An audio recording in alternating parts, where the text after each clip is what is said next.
All right. All right, we have some folks online. Thank you so much for joining, and I'm hoping you can hear me. We just had some technical issues, but we're back, and Jane is going to describe uh, the grasslands and the tomas, right, Jane? Yes. Okay, awesome. All right, I'm gonna leave it to you. I think it should be good. Is it sharing or? We have the sharing, but it's sharing the screen. So if you Oh, restart your, great, I can hear. Oh, do I just that can restart your PowerPoint. okay. I think it's just Yeah, you can just minimize that screen. I think hopefully this worked. Yes. So now, Well, I guess we will know. All right. Oh yes, it says VR screen sharing. So it's okay. All right. So yes, I was just about to jump into the case study of the Grassland Garden at Nina's Parkway in Natomas, the Natomas neighborhood of Sacramento, which we'll see on the next slide up in the video.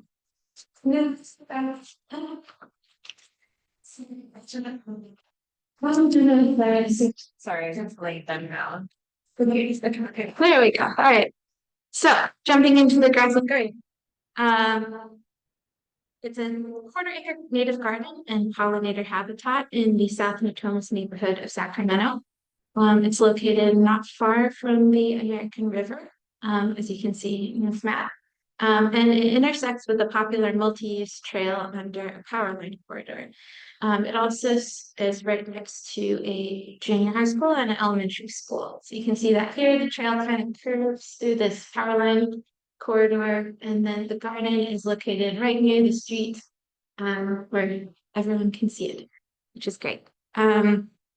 This project is a true grassroots endeavor that has been supported by so many dedicated individuals and organizations.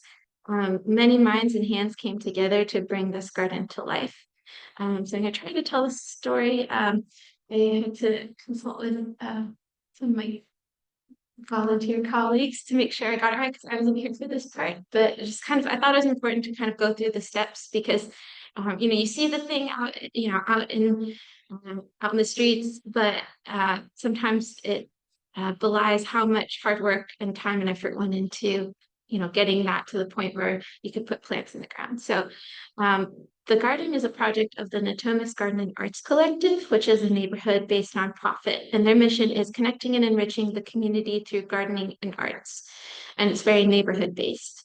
In 2020, NGAC's president, oh, the slideshow isn't moving. Thank you, Nancy. Was it? They're not seeing. Okay. Oh, it may need to be shared to the screen. Yeah. Sorry.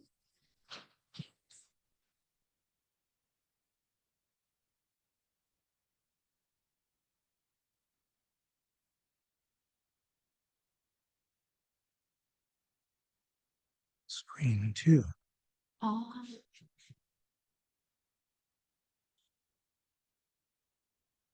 Hopefully this works. Nancy, if you're listening, I'm gonna go backwards and maybe it'll move to the clickers. Okay. All right. Let's see. Okay. Nancy, did that work? We'll hear from her shortly.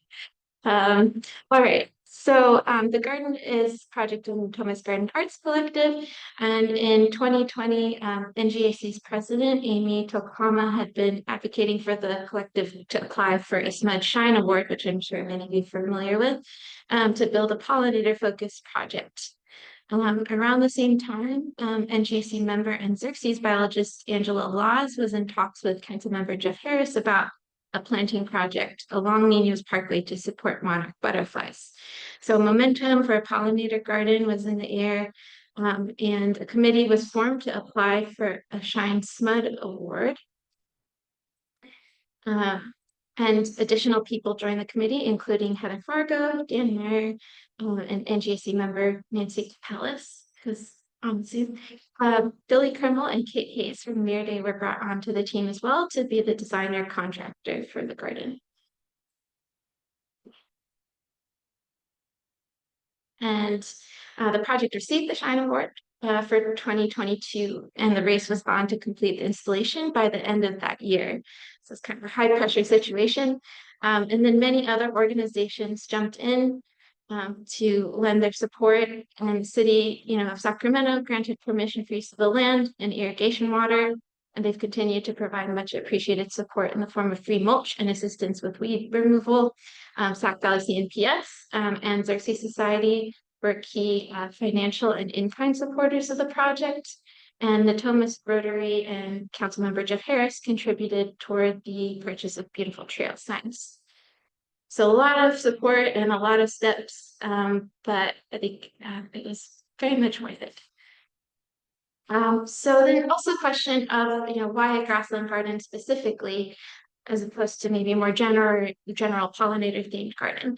That was thanks to Billy Krimmel at Mirror who had been involved for many years with the California Native Grasslands Association. And he suggested grasslands as an ecological framework that would pair well with the constraints of an urban utility corridor. I think there's a lot of similarities already. It would be similar in character in terms of the height of the plants and the sort of overall look. But obviously it provides a lot more benefits for pollinators and wildlife, and so sequestering carbon, unlike the annual grasses that are usually under power lines. Also, it would provide an amenity for the neighborhood. The idea always was that it would be the sort of place that would foster a lot of interaction and bringing people, together who might not have reason to meet together before. And so, this is always kind of a project that Mirda had been thinking about and trying to work on for some time. So it was this great sort of happenstance that this all could happen at the same time. Kate Hayes led the design work, and she devised a great module-based method for getting the plants laid out, which was a lot of fun. The site was, let's move to the next slide here. So this is a great article in case you want to think about, grassland garden for your own home. This was the article Billy and Haven Kears wrote, calling Created Structured Native Meadows for the Landscapes. It kind of breaks down all the steps. So a lot of those principles were used for this project. And so this is this sort of system devised by Kate, where the site was broken into these 20 by 20 foot squares with a repeatable plant palette of native grasses and perennial forbs. And it was really fun once the grid was marked out and the proper plant quantities had been taken to each cell. Each volunteer could kind of claim their own square and design their own piece of the garden, which was so much fun. There's a big planting day in December 2022, and there's so many volunteers from the NGAC and the broader community. This was actually my first interaction with the garden, as I was like an extra pair of hands on the Mirror Day team, and I loved it so much that I just kept going back for every volunteer opportunity that I could. And so, all this hard work and enthusiastic support helped make the garden a reality. These are some of the awesome folks who were there for the planting day. And then this was a sort of golden shovel ceremony that happened in April. And it was kind of like a who's who, the city. Rob Kerr from SMUD was there. And then also Mayor Grassland. The SMUD Shine Award coordinator, Betty Lowe, and then former council member Jeff Harris, and so many people from the NGAC. It was, I wasn't actually there myself, but the pictures and just like the reports, really neat to hear about. All right, so now moving into, once the grassland kind of came into existence, how do you grow that grassland community? Pun intended, kind of. So just kind of wanted to start with our fearless leaders. It's just the beginning when something gets planted, as I'm sure all of you know. The plants need to grow, and a community of people to care for the new garden also needs to grow. And then also you need somebody to kind of lead that whole effort. And so here are our fearless leaders, Nancy and Angela. Nancy, a maybe familiar face to you all because she also volunteers at the nursery. But she has, both she and Angela have been with the project since the beginning. And they've been so dedicated, putting in countless extra hours to make sure we're staying on top of the weeding and organizing all the work days. Angela's a biologist with Xerces Society, so she's also able to just input so much interesting information when it comes to pollinators and invertebrates that we're finding on site. And Nancy is a very, very skilled birder, and so she's got all the birds covered, which is fantastic to have that knowledge floating around as we're working in the garden.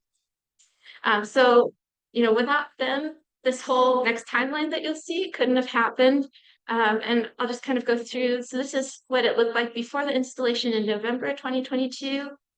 And then this is December on planting day. So you can see just like how much infrastructure is set up, ready to go, not only the plants, but the irrigation drip and all those mountains of mulch in the background. Another shot of the planting day. This was April when that ribbon cutting gold shovel ceremony took place, and you can see the plants are already looking pretty happy, thriving after only a couple more months in the ground. And from the start, Nancy and Angela really did a great job of working with NGAC to organize these monthly work days. Individual volunteers could come, but they also organized groups of volunteers from organizations like businesses. In this case, it was a SMUD volunteer group. This is July, and it looks nice, but then you look closely and you realize there's a sort of monster living in the background, which is this Johnson grass, which you'll see the sort of flowering stalks to the right. It's sort of almost forming a wall where the plants are trying to grow. So this was a sign of trouble. But Nancy and Angela really led the charge, and we tackled it as best as we could. You can see here there's that wall of grass behind the tents, and that's what we were trying to remove. And it was a kind of a surprise. We didn't realize it was in the weed bank, and it was probably due to excess moisture from the extra irrigation the plants were getting, and it sort of activated this seed bank. So that's kind of always unknowns with a project like this, but our fearless leaders rolled with the punches. We even got some extra assistance from the city of Sacramento. They sent a crew out of probably like it was 20 people, and they really kind of helped us get that last corner of Johnson grass under control. And that was a huge, huge help. So, it really took all hands to get through this sort of adverse situation. So October 2023, you can see everything's kind of calmed down. The Johnson grass isn't blooming in the background anymore. And we were just trying to make sure we're staying on top of our weeding, making sure any new Johnson grass was getting covered with mulch. And this is where we really discovered that wood chip mulch is truly your best friend when it comes to aggressive weed control. We also had pretty aggressive Bermuda as well, and that continues to be something we're keeping an eye on. But wood chip mulch is kind of a miraculous substance in this case. It may not be appropriate in all instances, but in this case, it was doing the job of keeping the weeds down and also helping with moisture retention and also soil formation, because the soil probably wasn't the greatest in the world in this sort of really compacted, urbanized condition. But we're really noticing a lot of microbial life, a lot of softening of the soil, which I think will help the plants into the future.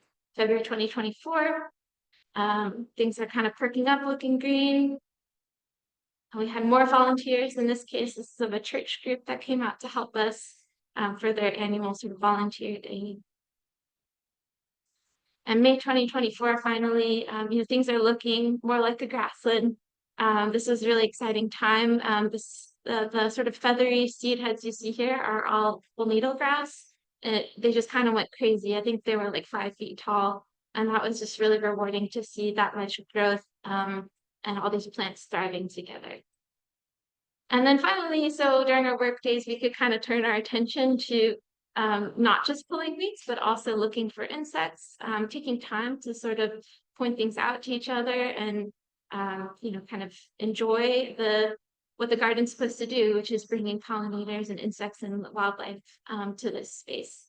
So we really do try to make sure to, we're not in a hurry all the time and really taking a closer look at everything. So I also wanted to kind of introduce you to members of the weekly workday crew. So in addition to the monthly workday, there are weekly workdays on Thursdays in the evenings. And a lot of people have really just stuck around for basically this whole time from the beginning until currently. I think it's a testament to, just having that space where everyone kind of has their niche. So I'll talk about everyone's niches. So we have our mulch muscle. Here's Jeff and here's Eric. Jeff is Nancy's husband, and Eric is Angela's husband, and they decided mulch was their thing. So that's kind of mostly what they do. And it's a super important part of the garden, making sure as new areas get weeded, they cover it immediately with mulch. Those are those wonderful city donated mulch piles behind them. And then we have our Bermuda busters, Judith and Alan. They decided their thing was Bermuda removal. And so they've gone at it with shovels and all these sort of specialized tools. Alan even bought a special tool to take the Bermuda down. They're wonderful. And they've kind of, picked their little corners to specialize in and get cleared up so that we can cover that with mulch and hopefully reduce the Bermuda problem. We have our weed whisperers. So we have Irene here on the left and Hazel on the right. Hazel has the Johnson grass. You can see we have a running contest to see who can find the longest Johnson grass root. And I think so far it's like at 3 feet or something like that. It's slightly terrifying. But they're both wonderful and have been coming to the garden for a while now. And also very interested in, finding interesting insects and phenomena in the garden. And Maria on the left, she's actually from the neighborhood. I think she lives like a block away. And I think she found us just by walking on the parkway at night. So it's been wonderful to have someone from the neighborhood who took an interest. And we've had other folks too who were walking on the pathway and just decided to pitch in right then and there, or who came back. We even had a walking group of gentlemen who walk every evening, and they noticed us struggling with mulch one night. And like all 5 of them just decided to drop everything and help us for an hour, which was kind of a miracle. And then on the right here, we have Bridget, and she has been coming for a long time as well. She has an interest in ecology and biology and is getting her degree in that. And so this has been a great time just to kind of share what we're learning and learn new things together.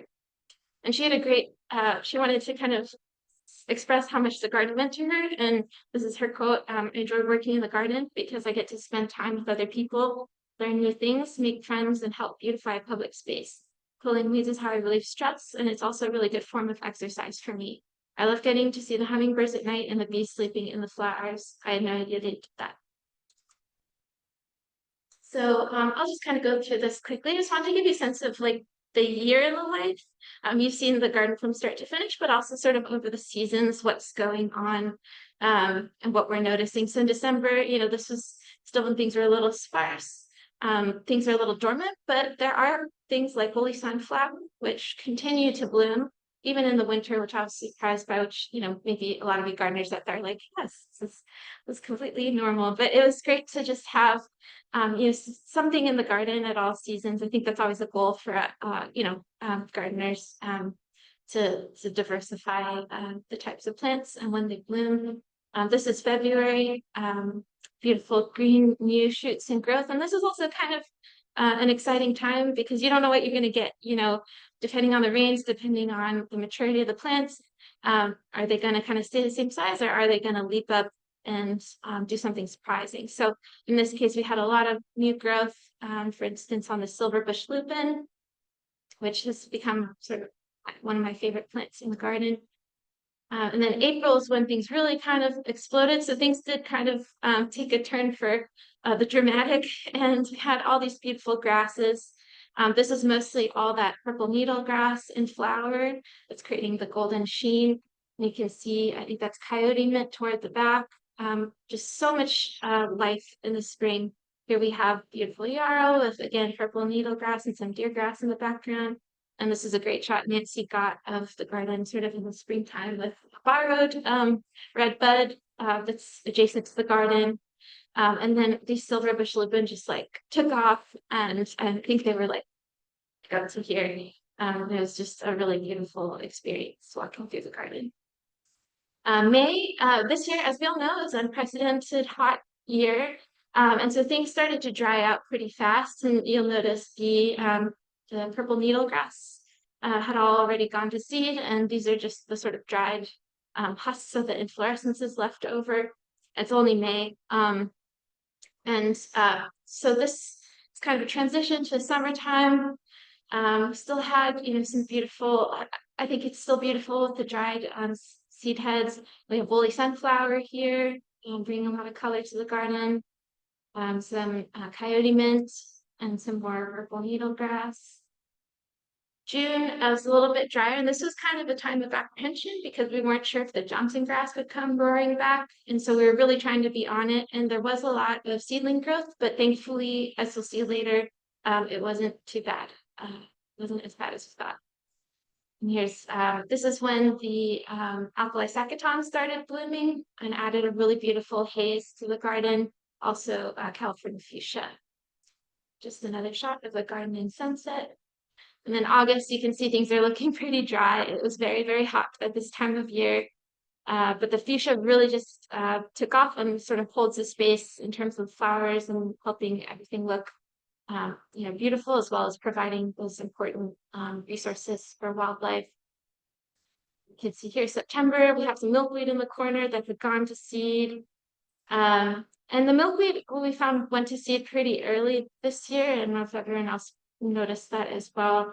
But we just decided to kind of leave it alone. They also got kind of pretty eaten by aphids pretty early on, but we just decided to let them do their thing and see what happens.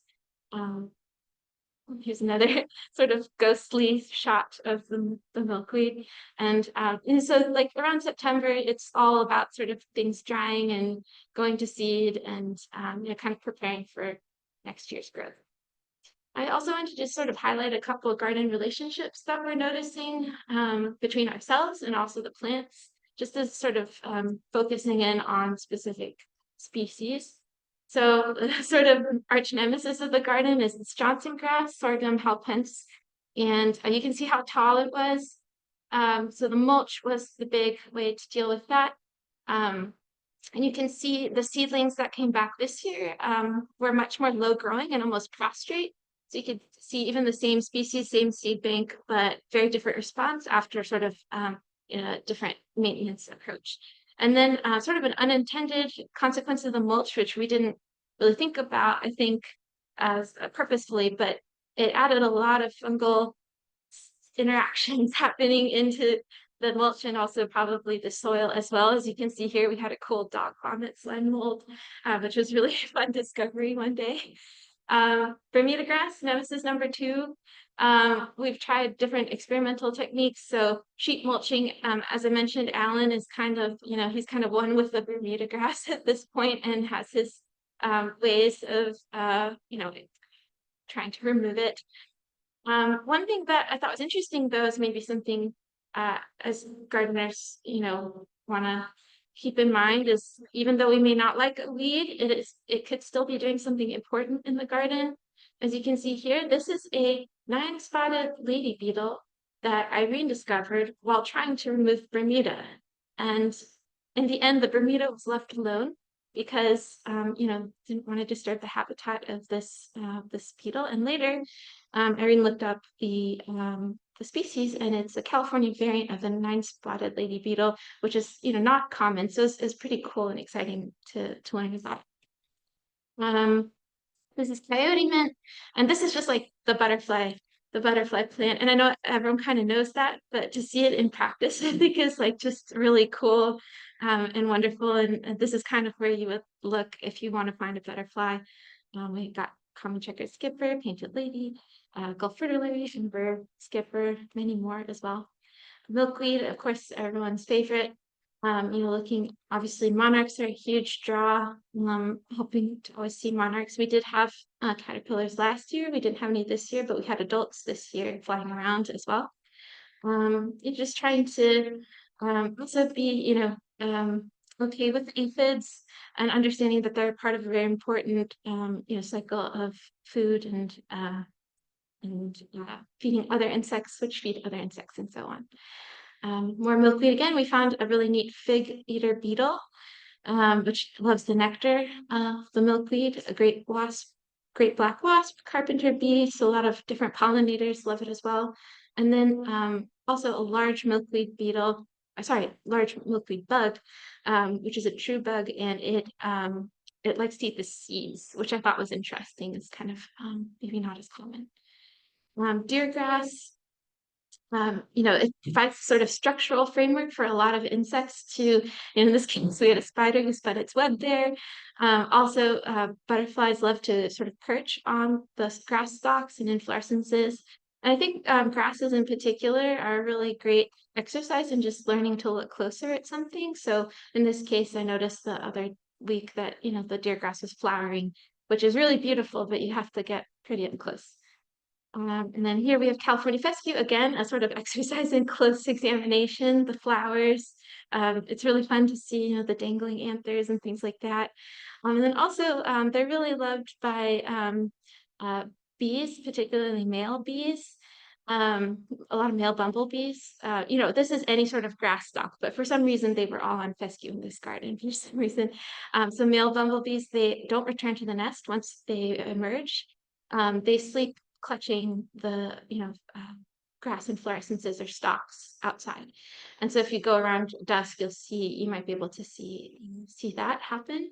Also, insects like damselflies and dragonflies like to perch on grass stalks as well. And then this really cool story of the cuckoo bee and the male longhorn bees. So we noticed these two kinds of bees on separate grasses about like maybe 10 feet apart or so. And it turns out that these cuckoo bees, which is probably Tripilla species, it parasitizes the nests of longhorn bees. And since the male longhorn bees, they tend to sleep outside of the female's nest. So, our theory is that there's a nest somewhere nearby, and the cuckoo bees were also hanging out, hoping to parasitize that nest. So yeah, just all that kind of came out of being curious and all of us doing our own research and getting excited and sharing. Here's rock Phacelia. This is just kind of bumblebee magnet number one, also pollinator magnet. All the bumblebees are on the Phacelia if there's Phacelia, and I'm sure all of you have seen that as well. And it was to the point where, we were doing a bumblebee survey for the California Bumblebee Atlas, and I had to like remind myself to look at other plants because I was like, they're just going to be on Phacelia. The bumblebees will just be on Phacelia. Also, we have this really cool blue orchard bee. So many pollinators love this plant. But one thing in terms of how it relates to me is that they can hurt a lot. I've been trying to prune a lot of it back, and I've gotten my hand all stuck with the little glass shards of the needles. So it's just kind of fun to see, what pollinators love. May not be what I personally love interacting with, but that's all right. California fuchsia. Again, that sort of critical autumn, fall blooming plants brings life to the garden. Basically, when we're out there these days, it's like a war of the hummingbirds. I feel like we're being dive bombed like every other minute. There's just so much interaction, so much hummingbird craziness around us. It's really wonderful to watch. Also, we found a fairy skipper on one of them and praying mantis, and again, just kind of pointing to all the different layers of, sort of predator prey that can happen when you have, sort of a larger habitat and a lot of diversity of plants. Here are just some more pictures of beautiful insect shots that Eric Laws was able to get. Great hair streak and the milkweed, dragonfly on dried grass stems, so many dragonflies on grass stems, common buckeye, and then also just a little appreciation for the purple needlegrass and for those avid reseeders like the silverbush lupin. That has been really cool to see. We weren't sure if things would reseed with the mulch that we've put on, but the silverbush lupin is one of the ones that is very happy to reseed itself. Also a woolly sunflower with ligated furrow bee. So in terms of, this site is a place to exchange knowledge. I mentioned we participated in the California Bumblebee Atlas. So we're just trying to find new ways to kind of gather data and then also hopefully share that out. Angela's keeping a running list of the butterflies. These are the ones we've seen so far. Nancy's keeping a list of all the birds found in the garden and also around the garden. And there's a lot that she's seen and heard. And you can see here the ones marked with the asterisks are grassland birds specifically. And then I did this project for my California Natural Certification, and it's just a plant observation form, and I'm trying to do it every month just so that we can keep track of seasonal changes and keeping on top of weed growth and just notes on the garden and how things are changing over time, because all of it sort of blurs together after time has started to pass. And in the future, the big next move would be to add annuals and bulbs. We were kind of set back by the weed situation, but that would be the wonderful next move, given that is sort of, that would be kind of harkening back to the original grasslands of the Central Valley to have all those diversity of forms, annual forms. Great. Just some final thoughts. Dedicated leaders are essential to any sort of endeavor like this. I think, there's so many times when probably, I definitely would have given up, but Nancy and Angela didn't. And that's why we're still going and the garden's still going. Extra time and effort spent on weed removal before planting is worth it. And kind of, if you have the luxury of time to explore your weed bank and understanding what might come up for you, that's probably worth it when doing a larger scale planting. Witch at mulch is amazing. It's our best friend. Before clearing dead and dry plant material, consider what might be benefiting from it. Perceptions about what is good and desirable and beautiful take time and effort to change. Even if there are a million things to do, take the time to follow your curiosity and share with those around you. At first, we all started apologizing when we stopped weeding and looking at random insects, but now, everyone, it's like someone calls over, it's like, look at this, and we all just, it's like, what? Spending time with plants, creatures, and other people is life-giving. And I just wanted to put some resources. I'm also very new to, I'm always just trying to learn and learn and learn. And in terms of Grassland specifically, these are the sources that I was referencing when kind of trying to think around, the beginning part of this talk. And a lot of great organizations, a lot of great publications, databases.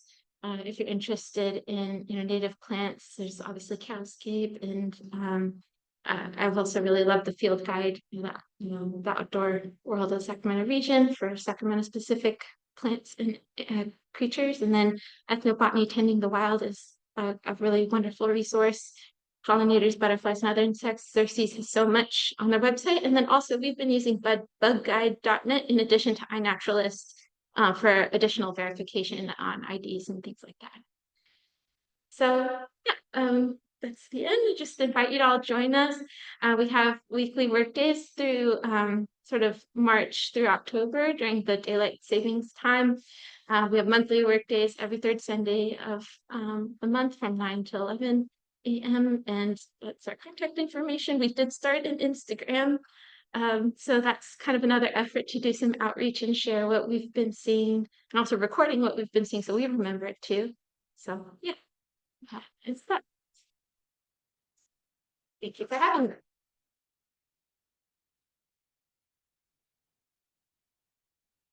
Does anyone have any questions?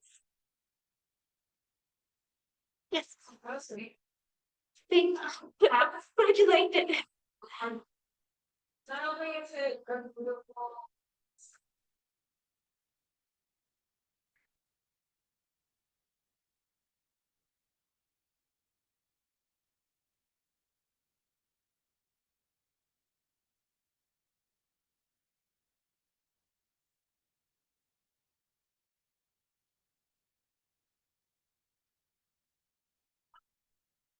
How did the sort of stuff is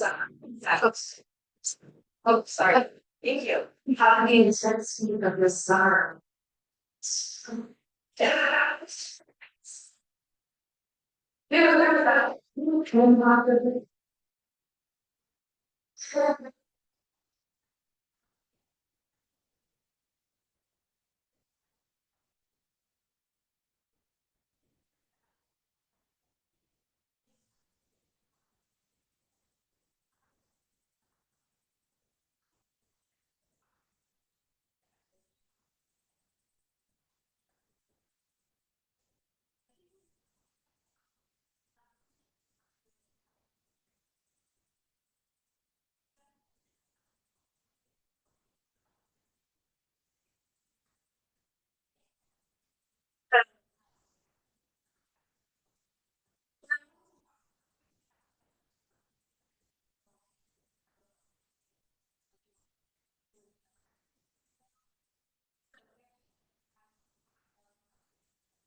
think you're fine, and I think you just go. There may be some questions in the chat there.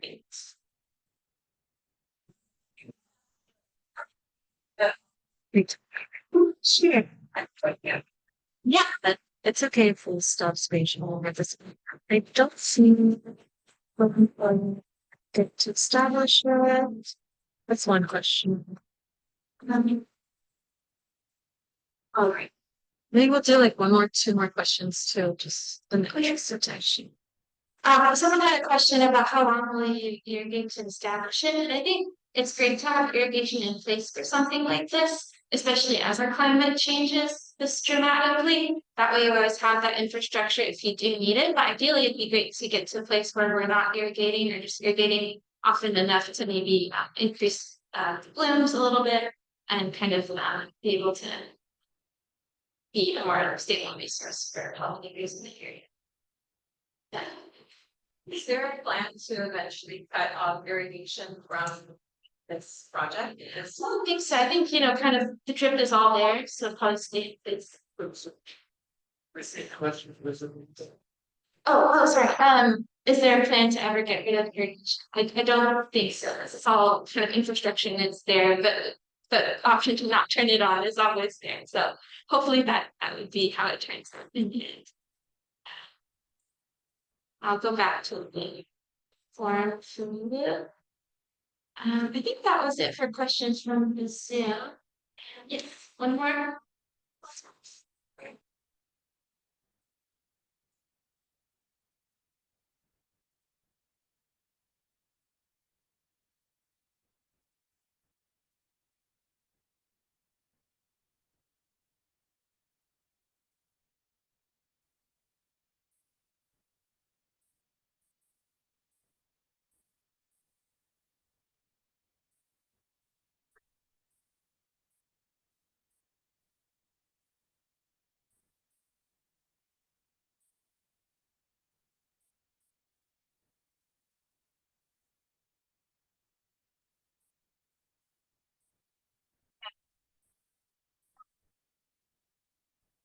Question was, is there sort of a plan to, like who will be doing the caretaking, the maintenance in the future? Like, will it always sort of neighborhood group or could also be like a maintenance company? And I think, well, I don't want to speak for Nancy and Angela, the NGAC, because it's kind of a project under them. But I think what's cool about it is it started as a neighborhood project from a neighborhood group.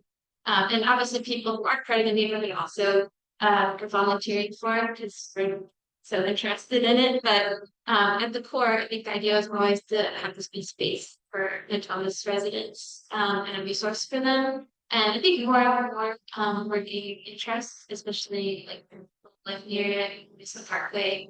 And I think that probably be preferable to like having it be something a company does and any other project as well. I think part of the big idea is not just to create these plant communities, but to make like plant human communities.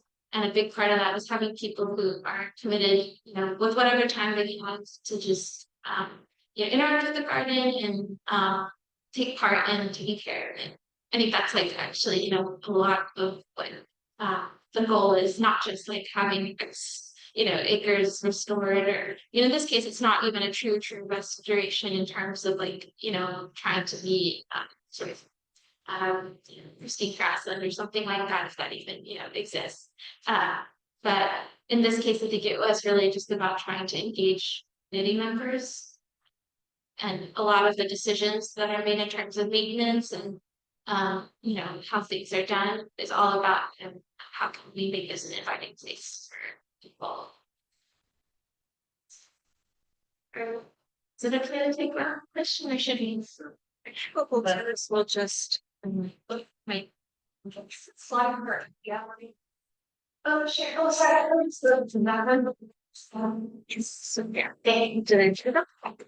There we go. Okay. So you mentioned that in Grassland, and that's that point stuff. It's just walk us through the phase of restoration, types of instances, along with this.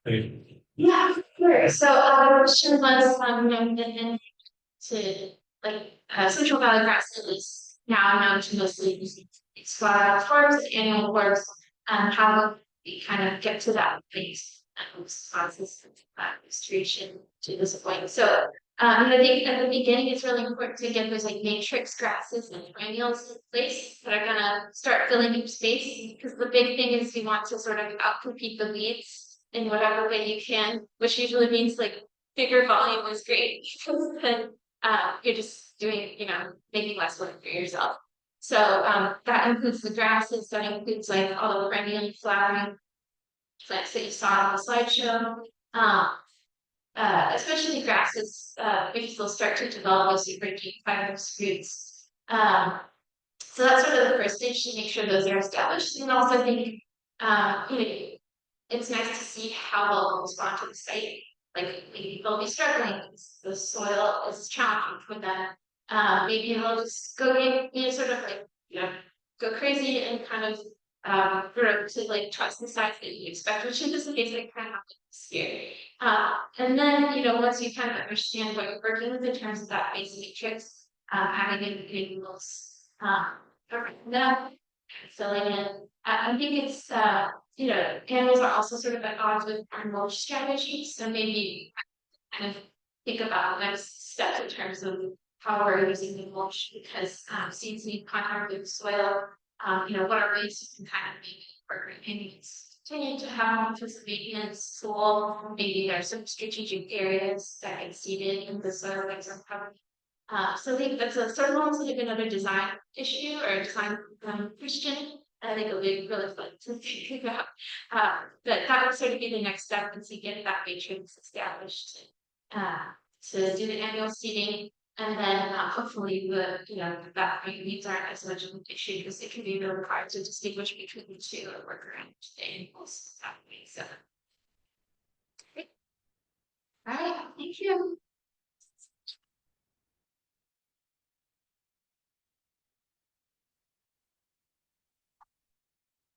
Appreciate it. Just try to put some monitoring.